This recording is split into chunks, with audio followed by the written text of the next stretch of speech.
ప్రభునందు ప్రియులకు దేవుని బిడ్డలారా, మీలో చాలామంది ఇంకా యూట్యూబ్లో మెసేజ్లు కానీ కొంతమంది ఫోన్ చేసి నన్ను అడుగుతున్నారు. కడప మిత్రాసనంలో, కడప దగ్గరలో 30 కిలోమీటర్ల దూరంలో ఉన్నటువంటి రామాపురం అనే గ్రామంలో ఈ మధ్య కాలంలో రామాపురం అనే విచారణలో ఒక ప్రతిభ అనేటువంటి సిస్టర్ కావటానికి వచ్చినటువంటి ఒక ఆ మఠకన్య ద్వారా దేవుడు తెలియపరిచిన విశేషాలు ఇంకా జరుగుతున్నాయా, ఆ అమ్మాయికి పంచగాయాలు వచ్చా, ఇంకా అలా జరుగుతుందా, మరియ తల్లి కన్నీరు కార్చింది ఇంకా జరుగుతుందా అనే ప్రశ్నలు చాలామంది వేస్తూ ఉన్నారు. నాకు ఫోన్ చేస్తున్నారు, యూట్యూబ్లో వీడియోల కింద మెసేజ్లు పెడుతున్నారు. దానికి నేను సమాధానం ఇవ్వడానికి ప్రయత్నం చేస్తున్నాను ఈ వీడియో ద్వారా. మొట్టమొదటిగా అది జరిగింది ముమ్మాటికి వాస్తవం. ఏమిటి అంటే, నేను వీడియో పెట్టినటువంటి సమయంలో ఏప్రిల్ 8వ తారీఖున ప్రతిభ అనే అమ్మాయి ద్వారా దైవ ప్రేరణ కలగటం, ఆ అమ్మాయి మరియ తల్లి దగ్గరికి, విచారణ దేవాలయం దగ్గర ఉంటే మరియ తల్లి దగ్గరికి వెళదాం, అక్కడే ప్రార్థన చేద్దామని చెప్పటం, అక్కడికి వెళ్ళిన తర్వాత ఆ స్వరూపం నుండి ఆ మరియ తల్లి కన్నీరు కార్చటం అనేటువంటిది జరుగుతుంది. ఆ తరువాత ఆ అమ్మాయికి ఇదిగో ఈ చేతుల నుండి రక్తం రావటం, పంచగాయాలలాగా కాళ్ళ నుండి రక్తం రావటం జరుగుతుంది. దీన్ని ఎవరు కూడా సృష్టించింది కాదండి. కొన్ని వందల మంది కళ్ళారా చూశారు. అక్కడ కొంతమంది కింద కమెంట్స్ పెడుతున్నారు, ఇది శ్రీసభలో చాలామందికి జరిగిందండి. అక్కడ ఒక్కచోటే కాదు ప్రియులారా, ఎంతోమంది పునీతులకు జరిగింది ఇది. అయితే దాన్ని నిర్ధారించి ఇది అద్భుతం అని చెప్పటానికి శ్రీసభ ఇంకా దాని మీద ముద్ర వేయలేదు. అది నేను ముందుగానే అంగీకరిస్తున్నాను. అది మాయా మంత్రం అనడానికి లేదండి, కళ్ళెదురుగా అందరూ చూస్తున్నారు. కొంతమంది అయితే ఇంకా దారుణంగా అక్కడ ఏదో ఇంకు రాసినట్టుంది, సిరా రాసినట్టుగా ఉంది అని అంటున్నారు. అంతమంది ముందు అందరూ కూర్చొని ఉండగా చుట్టూ ఇంకు రాస్తే సిరా రాస్తే అక్కడ కనపడదండి. మరొకటి మరియ తల్లి కళ్ళమట నీళ్లు రావటం. కాబట్టి పిల్లారా, ఒకటి మనం గుర్తుంచుకోవాలి, దేవుడు పరిశుద్ధ బైబిల్ గ్రంథంలో చెప్పినట్లుగా కడపటి దినాలలో నా ఆత్మని నేను పసిబిడ్డల మీదకి, యువతి యువకుల మీదకి నేను పంపిస్తానని యోవేలు గ్రంథంలో దేవుడు వాగ్దానం చేశాడు. తన మహిమలని ఎవరి ద్వారానైనా కానీ చూపించగలడు. కొంతమంది నాకు ముఖ్యంగా ఒక వ్యక్తి ఫోన్ చేశాడు. ఏమని? నాకు ఖచ్చితంగా తెలుసు అతను క్రైస్తవుడు కథోలికుడు కాదు, ఆర్సిఎం కథోలికుడు కాదు. ఎవరిచ్చారు అది? అది నిజమని ఎవరు చెప్తారు అంటే, నేను ఒకళ్ళు నిందించడం కాదు కదా, అంటే వీళ్ళు చేసే అన్నీ మాత్రం నిజాలన్నమాట. ఇక్కడ దైవ ప్రేరణతో జరిగింది మాత్రం ఇది నిజం కాదు. ప్రియులకు దేవుని బిడ్డలారా, ఇక్కడ మనందరం తెలుసుకోవాల్సింది ఏమిటి అంటే, పంచగాయాలు రావడం అనేటువంటిది కొత్త కాదు. శ్రీసభ చరిత్రలో పునీత అసిస్సీపుర ఫ్రాన్సిస్ గారికి, పునీత అంతోని వారికి, బ్రదర్ జోసెఫ్ తంబీ గారికి, ఈ మధ్య కాలంలో గొప్ప పునీతుడైనటువంటి పునీత పాద్రే పియో గారికి కూడా ఎంతో కాలం పాటు దివ్యబలి పూజను సమర్పిస్తున్నా కానీ ఆయనకి పంచగాయాల ద్వారా రక్తం రావటం జరిగింది. ఇదందరికీ తెలిసినటువంటి, శ్రీసభలో తెలిసినటువంటి సత్యం. శ్రీసభ ప్రియులారా, ఆర్సిఎం కథోలిక శ్రీసభ ఊరికే వెంటనే అంగీకరించదండి. అయిపోయిందిగా. పునీత పాద్రే పియో గారికి ఈ పంచగాయాలు వచ్చినప్పుడు డాక్టర్లు వచ్చి వారిని పరీక్షించారు. అంత సులభంగా అంగీకరించదండి, పరీక్ష జరుపుతుంది ప్రియులారా. కాబట్టి ఇది కొత్తేమీ కాదు. ఒక వ్యక్తికి పంచగాయాలు రావడం, ఒక వ్యక్తికి యేసు ప్రభువులాగానే ఆ ప్రాంతంలోనే, గాయాలైన ప్రాంతంలోనే ఆ రక్తం రావటం అనేది దైవ ప్రేరణకు గురుతు అని మనం అంగీకరించాలి. అయితే అది ఎంతకాలం ఉంటుంది, దానిక నిర్ధారణ ఏమిటి? వాటన్నిటికీ కూడా కాలమే చెప్తుంది. కొంతమందికి జీవిత కాలం అంతా వస్తుంది.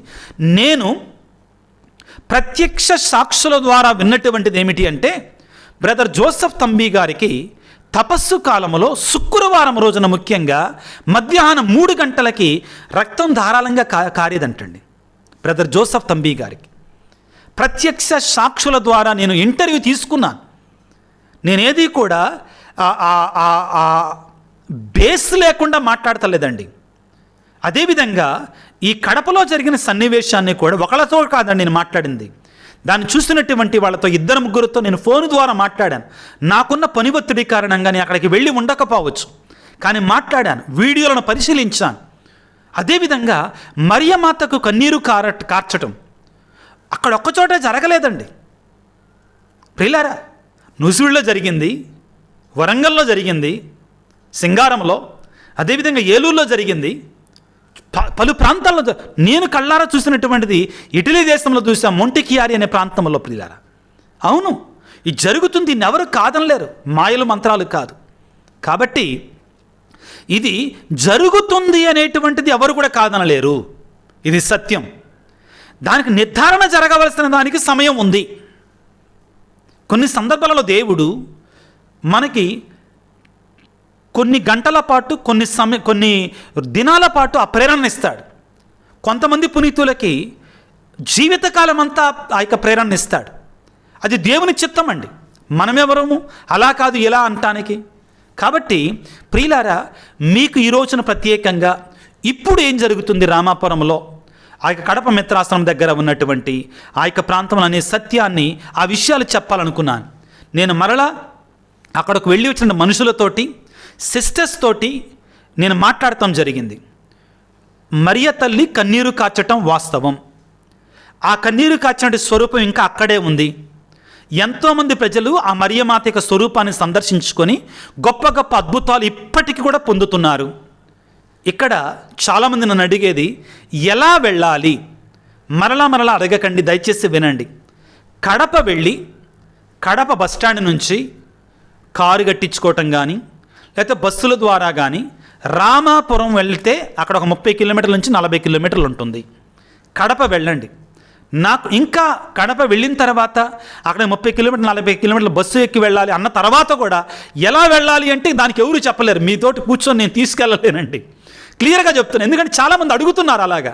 కడప వెళ్ళి అక్కడి నుంచి రామాపురం వెళ్ళాలి, ఎలాగ ఏ బస్సు తీసుకోవాలి అడిగితే చెప్తారు ఎవరైనా కానీ. కాబట్టి ఇంకా మరలా ఫోన్ చేయటం వల్ల ప్రయోజనం లేదు. అదే నేను మీ ఫోన్ చేసినా కానీ అదే చెప్తాను. నెంబర్ 1, మరియ తల్లి కన్నీరు కార్చింది, ఆ స్వరూపం ఇంకా అక్కడే ఉంది. అక్కడికి వెళ్ళినటువంటి వారు, వెళ్ళినట్టు భక్తులు చెప్పిన మాట, ఎన్నో దీవెనలు, ఆశీర్వాదాలు, స్వస్థతలు, వరాలు పొందుకుంటున్నారు.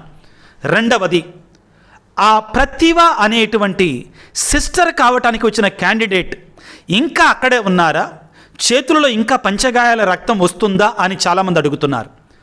ఆ బిడ్డ చెప్పిన మాట ఏంటంటే, దేవుని యొక్క ప్రేరణ, మరియ తల్లి యొక్క ప్రేరణ ఆ అమ్మాయిని తన స్వగ్రామానికి వెళ్ళమని చెప్పటం జరిగింది, తన రాష్ట్రం. కాబట్టి ఇప్పుడు ఆ పంచగాయాలు పొందినటువంటి ఆ మరియ తల్లి దగ్గరికి వెళ్ళి ప్రార్థన చేయాలని ప్రేరణ పొందినటువంటి ఆ అమ్మాయి మాత్రం, ఆ సిస్టర్ గారు మాత్రం అక్కడ లేరు. మరియ తల్లి యొక్క ఆజ్ఞానుసారముగా తనకు కలిగినటువంటి దైవ ప్రేరణ కారణంగా ఆమె దేవుడు చెప్పినట్లుగా తన స్వగ్రామానికి, ఆ రాష్ట్రానికి వెళ్ళి, ఒరిస్సా రాష్ట్రానికి అక్కడికి వెళ్ళి ఇప్పుడు అక్కడ ఉంటున్నారనేటువంటిది నాకు తెలియవచ్చినటువంటి సమాచారం. ప్రియులకు దేవుని బిడ్డలారా, ఈ సమాచారాన్ని మీకు అందించాలనేటువంటి ఉద్దేశంతో నేను ముందుకు వచ్చాను. ఎందుకంటే చాలామంది మీరు నన్ను అడుగుతున్నారు ఎలా వెళ్ళాలి ఏంటి. కడప వెళ్ళండి. మొదటిగా కడప వెళ్ళిన తర్వాత రామాపురం వెళ్ళటానికి ఏ బస్సు తీసుకోవాలి, ఎలా వెళ్ళాలి, బస్సు ఫెసిలిటీ ఉంటే బస్సు, కారు ఫెసిలిటీ ఉంటే మీరు కట్టగలిగితే కారు మీద వెళ్ళవచ్చు. ఇది ఉన్నటువంటి సమాచారం. రెండవది, అతి ముఖ్యమైనది, ఆ కన్నీరు కాచినటువంటి మరియ తల్లి యొక్క స్వరూపం ఇంకా అక్కడే ఉంది. వెళ్ళినటువంటి వారు గొప్ప అద్భుతాలు పొందుకుంటున్నారు. కానీ ఆ పంచగాయాలు పొందినటువంటి ఆ మఠవాసిని, సిస్టర్గా మారాలు వచ్చినటువంటి అమ్మాయి మాత్రం, ప్రతిభ మాత్రం అక్కడ లేదు.